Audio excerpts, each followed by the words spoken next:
Bonjour Monsieur Zensou, merci d'avoir accepté de répondre à nos questions. Bonjour, merci de m'avoir invité. Monsieur Zensou, on est aujourd'hui à une journée africaine pour le développement et l'innovation numérique. Qu'attendez-vous de ce type de rencontre? Alors, si vous voulez, le numérique, c'est un écosystème, donc il faut que les gens qui sont les acteurs se rencontrent tous.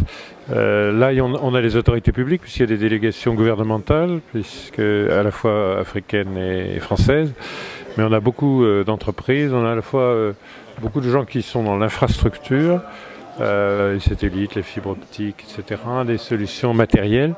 Et puis il y a beaucoup de logiciels, de producteurs de logiciels et des entreprises qui se sont lancées un peu partout en Afrique dans des innovations parfois radicales, des innovations de rupture, des innovations qu'on n'a jamais vues ailleurs. Et donc c'était l'occasion hier et aujourd'hui d'écouter des témoignages. Et notamment les témoignages des startups, ceux pour qui on travaille pour qu'ils se développent. Alors aujourd'hui, vous êtes président d'Afrique France. Vous avez eu dernièrement une rencontre qui a été couronnée de succès.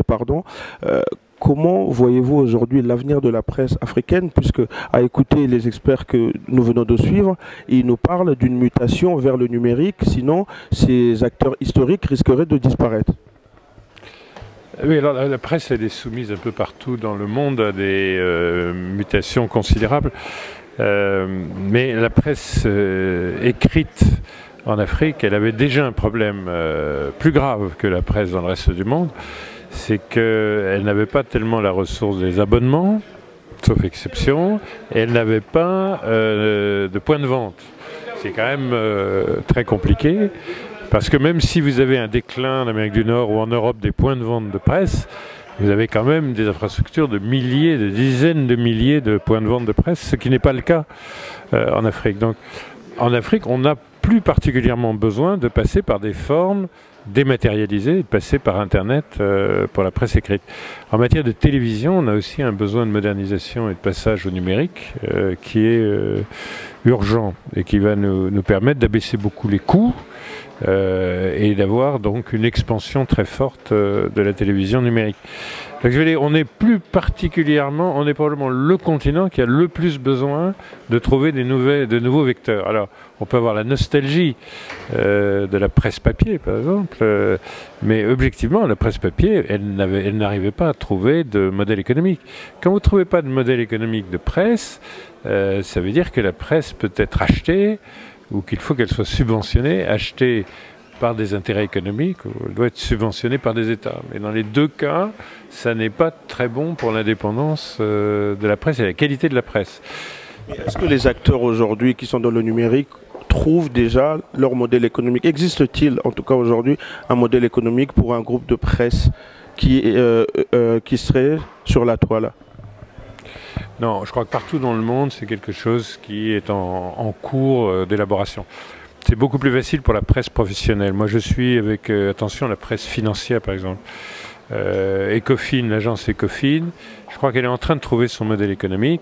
C'est plus facile parce que c'est B2B, c'est business to business, c'est entreprises, c'est les entreprises qui sont le marché, c'est plus simple. Nous avons créé un site de documentaire qui a en fait un succès qui nous a beaucoup surpris, s'appelle Etche Africa et qui a énormément de visiteurs uniques. Du coup, on va pouvoir commencer à faire un peu de sponsoring ou de publicité parce qu'on a eu beaucoup plus qu'on ne pensait d'intérêt. C'est un site qui crée des documentaires, des petits documentaires vidéo et écrit également sur des réussites africaines dans tous les domaines, dans tous les pays. Et c'est un très grand succès. Donc là, c'est un exemple, on a créé ça il y a 1 an à la Fondation familiale au Bénin avec toute une équipe de journalistes indépendants. Et ça, c'est en train de trouver un modèle économique du fait du succès, parce que on va avoir sur la publicité ou le sponsoring quelque chose qui va permettre de trouver un équilibre. les coûts étant bas. Hein. On a des web TV qui se développent et qui trouvent leur modèle économique. Après, c'est effectivement une question de rapport entre les coûts maîtrisés et l'intérêt du public. Mais on est obligé de dire que c'est quand même un long chemin de trouver un modèle économique pour la presse. Alors, vous avez été Premier ministre du Bénin et je voudrais savoir comment alors analysez-vous aujourd'hui le coût des connexions Internet qui privent certaines populations à accéder à cette liberté ou à découvrir le monde via le réseau? Oui, on n'est pas encore dans un univers de concurrence parfait, on est plutôt dans un univers d'oligopole où les fournisseurs d'accès n'ont pas encore assez de concurrence pour qu'on puisse faire baisser les prix et avoir des offres innovantes. Donc c'est un état de l'industrie. Il y a beaucoup de raisons pour lesquelles c'est pas si facile d'accéder à l'Internet. Hein. On évoque par exemple l'Internet pour l'éducation, l'Internet pour la santé. Il faut avoir en tête que la moitié de nos écoles et de nos hôpitaux n'ont pas d'électricité. Donc c'est un peu de la science-fiction de penser qu'on peut avoir un accès à l'Internet pour toute une série d'applications professionnelles alors qu'on n'a pas accès à l'électricité, comme 70% de la population. Donc on dit 11% de la population africaine seulement accède vraiment à Internet. Oui, mais enfin, 30% seulement de la population africaine accède à l'électricité. Donc vous voyez, on a un certain nombre de besoins de base. Certains sont liés à la facilité. On peut toujours avoir effectivement des ordinateurs avec un panneau solaire intégré avec lesquels vous suivez à l'école. On a une expérimentation à Parakou de Smart School, si vous voulez, où vous avez des tablettes solaires pour les enfants qui deviennent des cartables numériques. Mais pour l'instant, tout ça, c'est de la science-fiction. Donc on a des besoins de base à satisfaire. Vous parlez des tablettes solaires, ça me fait penser à votre projet sur les lampes solaires.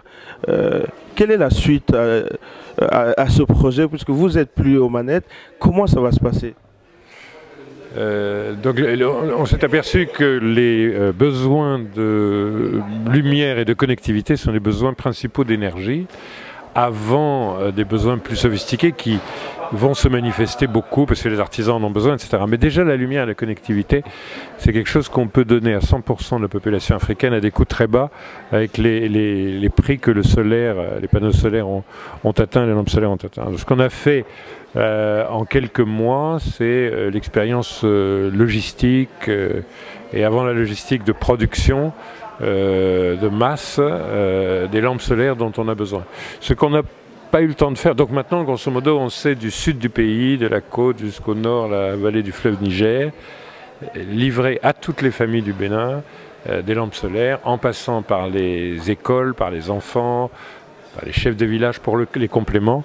Donc on a rodé le système en termes opérationnels. Donc le pilote est réussi. Il appartient maintenant au nouveau gouvernement de décider d'actionner le programme général de Lumière pour tous qui, je le rappelle, est entièrement souscrit par les bailleurs de fonds. C'est-à-dire que ça a créé tellement d'enthousiasme que nous étions même sursouscrits.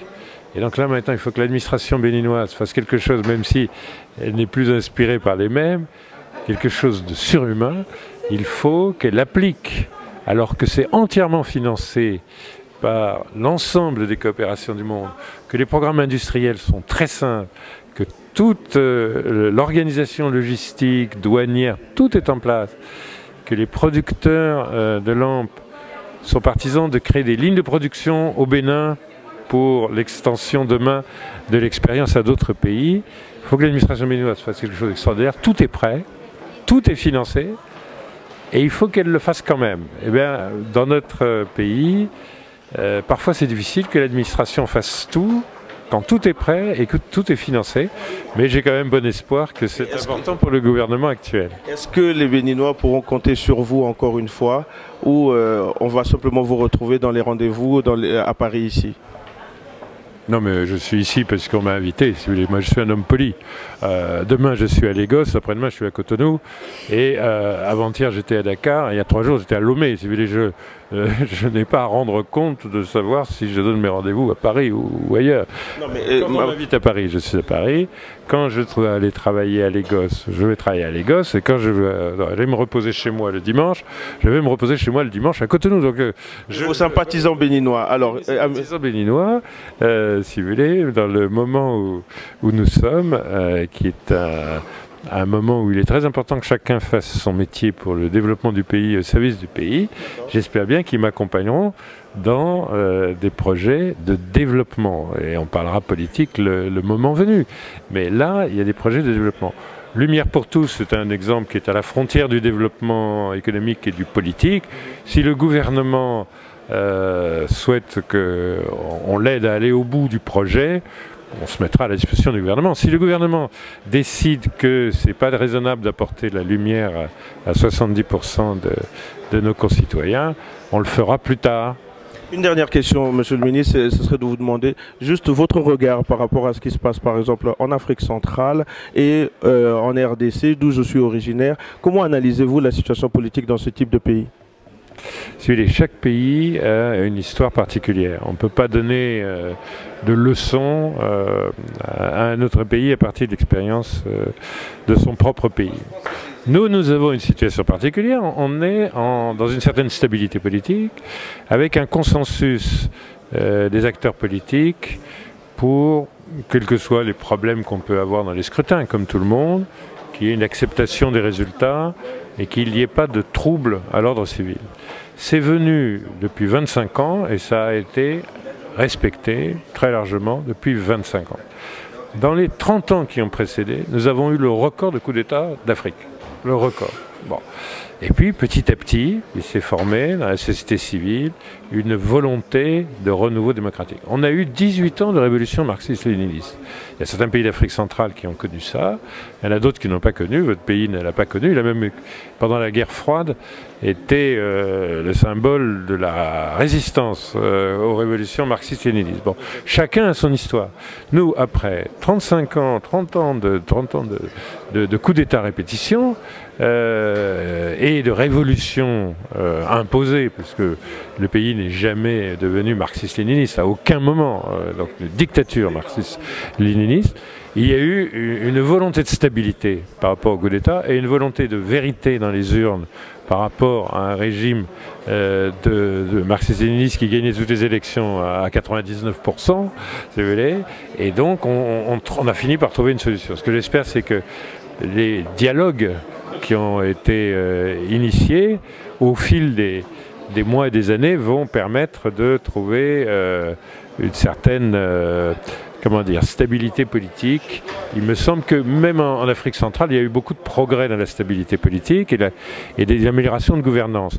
Mais l'expérience montre qu'en Afrique centrale, il y a encore des centaines de morts qui résultent de manifestations réprimées pour obtenir les droits civiques, les libertés publiques. Je vous dis, c'est le produit d'une histoire qui est différente selon les pays. Je crois qu'en Afrique occidentale, il y a quelques pays, le Sénégal, le Ghana, le Grand Nigeria, le Bénin, où on a un respect de plus en plus grand des résultats. Ça a été de longues luttes. C'est des pays qui reviennent de très loin. Donc c'est le produit d'une histoire et d'une volonté de la société civile. Merci beaucoup, M. Zensou. À bientôt. Au revoir. Okay.